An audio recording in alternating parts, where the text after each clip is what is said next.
A few months ago, I was on a flight that was delayed. And of course, I had a tight connection I needed to make. So the stress was there. And as we were coming into land, the flight attendant announced to all the passengers that some fellow passengers had tight connections. And so if you didn't have one, if you could just sit and let others off the plane first, that would be helpful. Well, what do you think happened when we landed?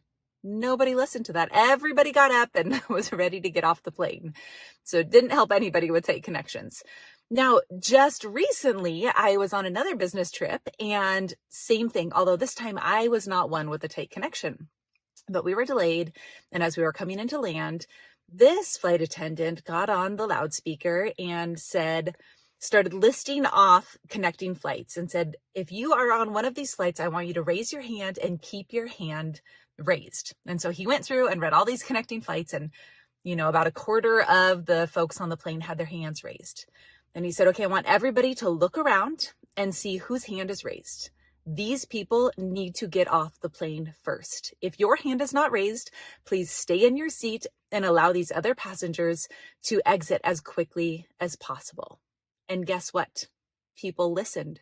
There was shared accountability created, such clarity in who needed to do what. And then that shared accountability, so powerful.